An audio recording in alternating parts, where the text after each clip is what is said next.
Hello friends, আমি সঙ্গীতা। আমি নিয়ে এসেছি আবার একটা নতুন ব্লগ। আমার ঠিক পেছনে রয়েছে ওই যে ওখানটা দেখা যাচ্ছে, জুম করে দেখাবো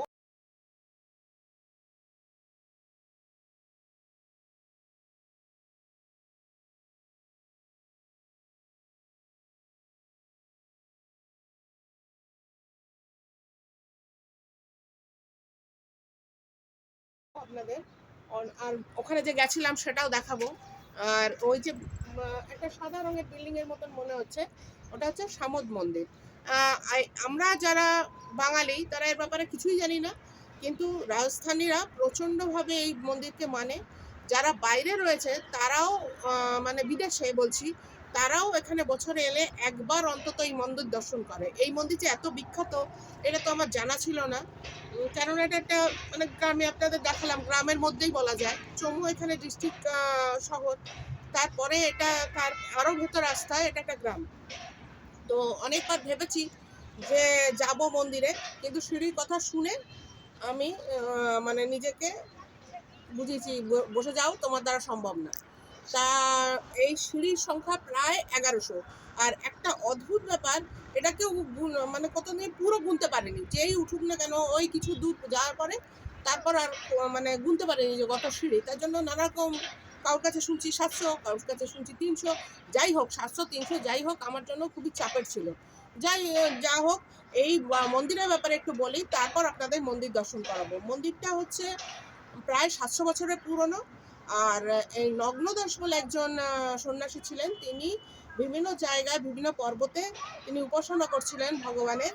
এবং সেই রকমই ঘুরতে ঘুরতে ওনার একজন অনুচরকে নিয়ে তিনি চলে আসেন এই সামত পাহাড়ে। এবং সিদ্ধান্ত নেন এখানে এত জঙ্গল, মানে তখন তো এখনো এত গ্রাম, তখন তো আরোই জঙ্গল ছিল, ভীষণ ভয়ানক জঙ্গল। আর হিংস্র জন্তুরা এখানে বসবাস করত, যার জন্য এদিকটা বড় একটা কেউ আসতো না। তো তিনি মনে করেন যে এটা সাধনার জন্য একটা ভালো জায়গা। তিনি তার সঙ্গীকে নিয়ে পাহাড়ের উপরে কিছুটা জায়গা পরিষ্কার করে তিনি এক রাত্রিরে আস্তানা গাড়েন। কিন্তু যত রাত্রির হয়, যখন তিনি ঘুমান, তখন তিনি স্বপ্ন দেখেন যে স্বয়ং বজরংবলী বলছেন যে আমি এখানে বিরাজ করছি, তুই এখানে একটা মন্দিরের মতন ছোট মতন কিছু একটা প্রতিষ্ঠা কর যাতে লোক জানতে পারে। এরপর পরদিন সকালবেলা উঠে উনি খুঁজতে থাকেন চারিদিকে যে কোথায় আছেন, তিনি কোথায় আছেন। খুঁজতে খুঁজতে একটা প্রস্তর মূর্তির মধ্যে তিনি হঠাৎ করে হনুমানজিকে দর্শন করেন। এবং তখন তিনি বুঝতে পারেন যে এই পাথরটার মধ্যেই হনুমানজি বিরাজ করছেন। এবং তার অনুচর নিয়ে উনি শুরু করেন এই ইয়েটাকে, মূর্তিটাকে তো প্রতিষ্ঠিত করার ওই পাথরটার মধ্যে। এবার করা হয়ে গেলে বেশ দীর্ঘ পরিশ্রমের পর এই হনুমানজির মুখটি তৈরি করার পর তিনি কাপড় দিয়ে ঢেকে রাখেন। কিন্তু কিছু কিছু মেষ চালক বা পশুপালক বলা যায়, তারা কি করতো, এই যে তাদের ওই ছাগল গরু ঠরু নিয়ে এখানে ঘাস খাওয়াতে আসতো। তারই মধ্যে একজন যখন দেখেন যে দুজন সন্ন্যাসী এখানে বসবাস শুরু করেছে, তখন একজন এসে তাকে অনুরোধ করেন যে বাবা আপনারা এখানে কি করছেন। তখন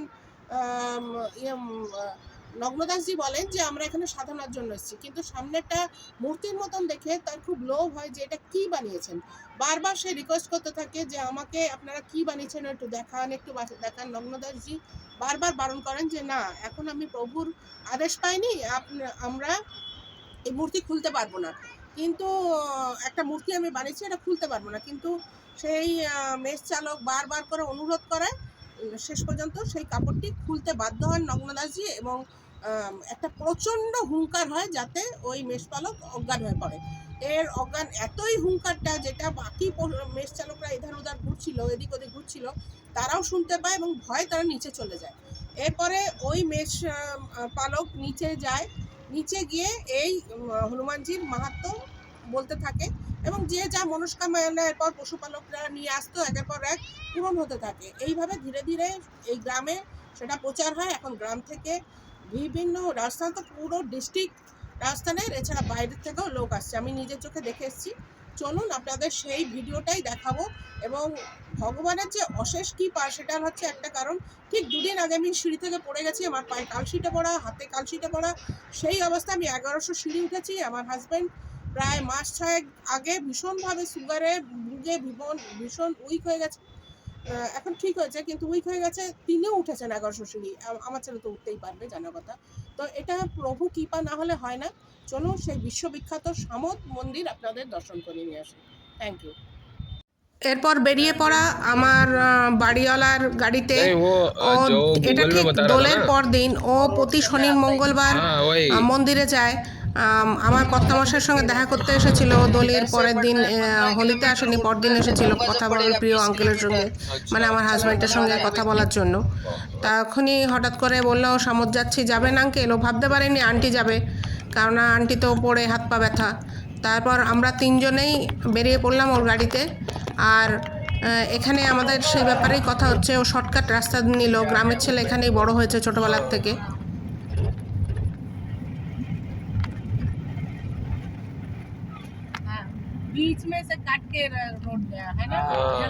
এই সোজা সোজা রাস্তা নিয়েছে ও একদম, মানে গ্রামের যে কাঁচা রাস্তা, কিছুটা যাওয়ার পরে খুব তাড়াতাড়ি আমরা বড় রাস্তায় পড়লাম।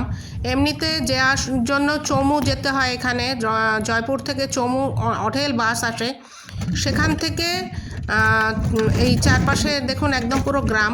আর সেখান থেকে 30 টাকা দিয়ে ট্রেকারে এই সামদ মন্দির আসা যায়। আর আমরা যেটা নিয়েছি গ্রামের রাস্তা, শর্টকাট।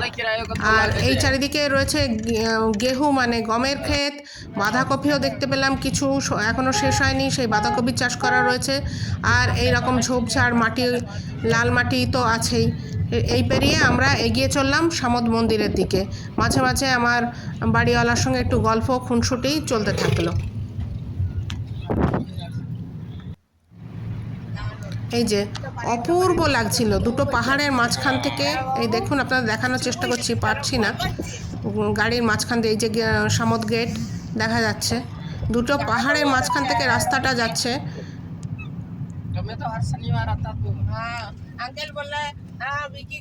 মনে মনে ভাবছিলাম চড়তে পারি আর না পারি, এই প্রাকৃতিক দৃশ্য উপভোগ করাটাই বা কম কি।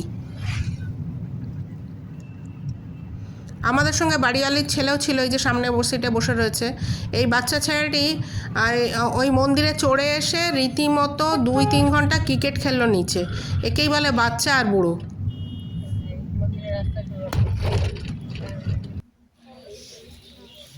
এই পৌঁছে গেছি আমরা, এই হচ্ছে গেট। এর পাশেই রয়েছে পার্কিংয়ের বিশাল বড় জায়গা, প্রচুর গাড়ি এসে দাঁড়িয়েছে, আরও গাড়ি রাখার অঢেল জায়গা আছে। এখান থেকেই চমুতে যাওয়ার ট্রেকারগুলো পাওয়া যায়। আর এইটা আপনাদের সিঁড়ি চড়া শুরু করার সময় আমি দেখাচ্ছি যে এই আস্তে আস্তে, পরে মেন গেটটা দেখাবো কোথা দিয়ে উঠলাম, এই এখন চড়া শুরু করে দিয়েছি। আর আস্তে আস্তে কিভাবে পাহাড়ের একদম টপে চড়ে যাব সেটাই দেখাচ্ছি। অনেকটা উঠে এসেছি। আর এখানেই এই যে ঝোপঝাড়, আর তারই মাঝখানে নানা রকমের পাখির বাসা। উঠতে পারতাম না, ওটা উঠতে পারতাম না, আমার ফোনের ক্যামেরা অত উন্নত নয়, তাই আপনাদের দেখাতে পারছি না। নিচে রোড পর্যন্ত দেখা যাচ্ছিল, পার্কিংয়ের জায়গা যাকে ছেড়ে এসেছি, আর আরাবল্লীর ভগ্ন অংশ, পাহাড়ের মাথাগুলো দেখা যাচ্ছে। আর এই যে আমাদের আগে অনেক লোক পায়ে পায়ে এগিয়ে চলেছে। তবে একটা জিনিস লক্ষ্য করলাম, একভাবে চড়ার চেষ্টা করলে ভীষণ শ্বাসের কষ্ট হচ্ছে, পারা যাচ্ছে না। মানে মনে হচ্ছে যেন একটা সময় তো আমার 50টা সিঁড়ি চড়ার পরে মনে হচ্ছিল এখানেই শ্বাসটা বন্ধ হয়ে যাবে। তারপর কিছুক্ষণ রেস্ট নিলাম, তারপর গোটা 10 বার সম্ভবত আমি দাঁড়িয়ে দাঁড়িয়ে উঠেছি। তাতে দেখলাম অনেক নর্মাল হয়ে গেল শ্বাস নেওয়াটা। আর এই একদম উপরে উঠে পড়েছি। এইটাই হচ্ছে দুটো দুয়ার, একটা দিক দিয়ে উঠতে হবে, একটা দিক দিয়ে নামতে হবে। এখানেও একটুখানি চেষ্টা করলাম যে কোথায় উঠে এসেছি সেটা দেখানোর, কিন্তু অত ভালো ভিউ আসছে না, কিছুটা মনের মধ্যেই রেখে দিতে হলো, ক্যামেরা বন্দি হলো না। আর এই যে গেটটা, আর এখানেই কল আছে একটা, সেখান থেকে আমি হাত পা ধুয়ে নিলাম, আর আমার কর্তামশাইও ধুয়ে নিল। আর পূর্ণ যাত্রীরা, এখানে শিব মন্দির আছে, এই যে সাদা হোয়াইট কালারের একটি শিব মন্দির, উঠেই অনেকে ওখান থেকে ঘটি এনে জল ভরে শিব মন্দিরে মাথায় দিচ্ছিল। আর একটু এগিয়ে গিয়ে এবার এটা একদম পুরো সমতল হয়ে গেল এখানে, কারণ এইটাই যে এখানে সমস্ত পসরা সাজিয়ে সব বসে আছে, ফুল ডালা মিষ্টি আর খাবারের 2-3টে দোকান, ব্যাস এইটুকুই। তারপর এগিয়ে চলো আবার সিঁড়ি করে করে। এখনও শেষ হয়নি। এখন হচ্ছে সমতলে হাঁটতে হবে আপনাকে, খালি পায়ে হয়ে গেছিলাম আমি। চটি আমরা তিনজনেই নিচে রেখেছিলাম, উপরে রাখারও বন্দোবস্ত আছে, আপনি যেখান থেকে ফুলমালা নেবেন সেখানে রাখতে পারেন। আর এখানে সব তীর্থযাত্রীরা খালি পায়ে যাচ্ছে, কারণ এবার মন্দির চড়তে হবে, মন্দিরে খাড়াই আর পাকদণ্ডিটা আপনাকে উঠতে হবে। এই যে এখানে সবাই উঠছে। আর শনিবার বলে ভিড়টা এমনিতেও বেশি। এটা হচ্ছে আমরা সকাল 8:30 নাগাদ উঠছি, যত বেলা বেড়েছে তত ভিড়, অসম্ভব ভিড় বেড়েছে। নামার সময় সেটা অনুভব করলাম, আর চড়ার সময় তো এই ভিড় আছেই। আর একটা রাস্তা যেরকম সিঁড়ি দিয়ে ওঠার আছে, আর একটা আছে পাকদণ্ডি, মানে যেটাকে বলে হাঁটা পথে ওঠা। সেটা আমি অনেক চেষ্টা করলাম, সেটা একটু পিছন দিকে, সেটা ধরতে পারিনি। নামার সময় রাস্তাটার মুখটা আপনাদের দেখিয়ে দিচ্ছি। আর এটা হচ্ছে এই সিঁড়িটা, যেখান দিয়ে এবার এই সাদা বিল্ডিংটা, এই বিল্ডিংয়ের ভেতরে আছেন ভগবান। এই যে বিল্ডিং, ঢুকে পড়েছি, এটার মধ্যে ঢুকতে হলো। আর গর্ভগৃহ যথেষ্ট বড়। এই যে ফুলমালা নিয়ে সবাই চলেছে, অনেকে নানা রকমের পতাকা নিয়েও এসেছে, কিন্তু আমরা যে গ্রুপটার সঙ্গে আছি এখানে সেরকম কেউ পতাকা নিয়ে আসেনি। পেছনে দেখা যাচ্ছিল আনছিল অনেকে, আর আমি তো কিছুই নিইনি, আমি সামান্য মিষ্টি নিয়েই ঢুকেছি, কারণ আমার মনে সন্দেহ ছিল আমি আদপেও পারবো কিনা। আর এই যে গ্রিলের দরজা, এর ভেতর দিয়েই ঢুকতে হবে ঘুরে ঘুরে ঘুরে ঘুরে। এখানে যথেষ্ট ভিড়, কিন্তু ঠেলা গুঁতো বা অসভ্যতা এই ধরনের কিছু হচ্ছিল না, সবাই অপেক্ষা করছিল। আমার ছেলে একটু এগিয়ে গেল, আর যারা মানে একটু তাড়া ছিল তাদের আমি কিছু ছেড়ে দিলাম। এই যে ছেলে এখানে দাঁড়িয়ে আছে, আমরা আর একটু পিছনে ছিলাম। এখানে আমি আর আমার হাজব্যান্ড পাশাপাশি আছি। আর এখানে বলে রাখি, সম্বন্ধীদের মতন ছবি তোলা মানা, কিন্তু আমি যতক্ষণ বাইরে ছিলাম বাইরের অংশটা নেওয়ার চেষ্টা করছিলাম। ঠিক এই যে ছোট্ট গেটটা দিয়ে ওই যে আলোটা জ্বলছে, এর পাশেই যে ইউ এর মতন, ওখানেই আছেন বালাজি, আর এটা হচ্ছে তার বাইরের অংশ। চেষ্টা করছিলাম আপনাদের জন্য রেখে যাওয়ার স্মৃতি, যে এখানে মন্দিরটা অতি সিম্পল একটা বিল্ডিংই বলা যায়। পাহাড়ের উপরে এত কায়দা কারুকার্য করার মতন ক্ষমতা ওদের হয়তো হয়নি, আর হয়তো অর্থনৈতিক সামর্থ্যও তখনকার দিনে ছিল না। মূল মন্দিরের উপরেই হয়তো ডেকোরেশন করা হয়েছে, আজকের এই নতুন সভ্যতা গড়ে তোলা হয়েছে। এই যে যেটা লাইটটা জ্বলছে এর ঠিক পাশেই আছেন বালাজি। এক ঝলক আমার হাজব্যান্ডের মোবাইলে এসেও গেছিলো, কিন্তু ঠিক বোঝা গেল না একজন ভদ্রমহিলা এখন দাঁড়িয়ে পড়লেন বলে। দেখাচ্ছি আপনাদের। আর এই যে এই লাইন অতিক্রম করে আমরা এখন ঢুকে পড়েছি। বলা বাহুল্য খুব সুন্দর দর্শন হয়েছে, এত ভালো যে দর্শন হবে ভাবতে পারিনি আমি। পাশে কিছুক্ষণ আমাকে এই যে পুরোহিত লাল পোশাক পরা আমাকে কিছুক্ষণ পাশে দাঁড়াতেও দিলেন, আর বললেন যে দেখুন কোনো অসুবিধা নেই। আর এই বাইরে বেরিয়ে এসেছি, একটা মনে হচ্ছিল যেন স্বপ্ন। আমি ভাবতে পারিনি যে আমি এত উপরে উঠতে পারবো। এই হচ্ছে বালাজি, আপনাদের জন্য দর্শন করিয়ে দিলাম নেটে যেই মূর্তিটা পেয়েছি। আর এই হচ্ছে বাইরের ভিউ, পুরো শহরটা দেখা যাচ্ছিল। আর এখানে যারা মানত করে নারকেল নিয়ে আসেন সেগুলোই এখানে রাখা হয়, জড়ো করা হয়, তারপর আস্তে আস্তে সেগুলো পোড়ানো হয়। এই যে মেয়েটি দাঁড়িয়ে আছে, সামনেই একটা প্রস্তর আছে, তার মধ্যে ব্রাউন কালারের সিঁদুর লেপা আছে, ইচ্ছা করলে ওখান থেকে সবাই টিকা নিতে পারছে। তারই পাশে এই যে মেয়েটি রয়েছে, আড়াল হয়ে গেলাম, চেষ্টা করেছিলাম, পরে এসে দেখলাম ওঠেনি। আর এইখানে নারকেলগুলোকে পুড়িয়ে দেওয়া হচ্ছে। আর এই ছাই একটি সিমেন্টের ইউয়ের মতন জায়গার মধ্যে রাখা হয়েছে, সেখান থেকে ওই বিভূতি নিতে পারেন আপনি, নিয়ে আপনার যখন কোনো কাজে যাবেন তখন মাথায় টিকা দিতে পারেন। এখানে কিছু সেলফি নিয়ে নিলাম, কেননা আমাদের কোনো তাড়া ছিল না, আমাদের কেউ তাড়া দেয়নি। বলেছে আমার বাড়িওয়ালা বলেছিল যতক্ষণ থাকুন দর্শন করুন, বারবার তো আসা হয় না। এবার আবার বেরিয়ে পড়লাম। এবার পঞ্চমুখী হনুমানজিকে দেখতে হবে। অনেকেই ওই উপরের রাস্তাটায় উঠলেন না, কারণ হচ্ছে আরও খানিকটা সিঁড়ি উঠতে হবে, আমি দেখাচ্ছি। আর এই সবাই এক এক করে নেমে যাচ্ছে। দূর দূর থেকে আমি চেষ্টা করছিলাম, ওই যে হোয়াইট মতন জায়গা, ওইখানটা হচ্ছে আমরা যে গাড়ি রাখার জায়গাটা পার করে এসেছি সেটা। আর এই যে উঁচু মতন জায়গাটা দেখাচ্ছি, এই যে গাছটার পিছন দিকে উঁচু মতন জায়গা, ওখান থেকেই উঠছে পায়ে ওঠার রাস্তা। সেখান থেকেও প্রচুর লোক উঠেছে, কিন্তু এই পাহাড়টার জন্য ওটা আলাদাই হয়ে যাচ্ছে। আর এখানেই কিছু বুলবুলির সংসার পেতেছে, আগেও দেখিয়েছি আপনাদের, আবার দেখাচ্ছি। এই যে বুলবুলি পাখি কিছু, আর কিছু হনুমানও আছে, তবে তারা বিরক্ত করে না বা মোবাইল ব্যাগ এসব ছিনতাই করে না। আর এই হচ্ছে পঞ্চমুখীর হনুমানজির নেমে আসার পর। আর এখানে হচ্ছে সেই খাবার দাবারের দোকান। বাঙালি আর খাবে না, কোথাও যাবে তা তো আর হয় না। আর এখানে সেই গরম গরম কচুরি আর হচ্ছে লঙ্কার চপ আর স্যান্ডউইচ এই বিক্রি হচ্ছে। কোল্ড ড্রিঙ্কস তো প্রচুর। আর এই আমার ছেলে বসে আছে পথশ্রমে ক্লান্ত, ইধার উধার কোথাও দেখছে না, দার্শনিক হয়ে গেছে। আর মনে মনে ভাবছিলাম এখানে খাবার আসে কি করে। এই যে খচ্চরটা দেখালাম, এরকম অনেক খচ্চর আছে, তাদের পিঠে চাপিয়ে চাপিয়ে এই সব কোল্ড ড্রিঙ্কসের বোতল তোলা হয়।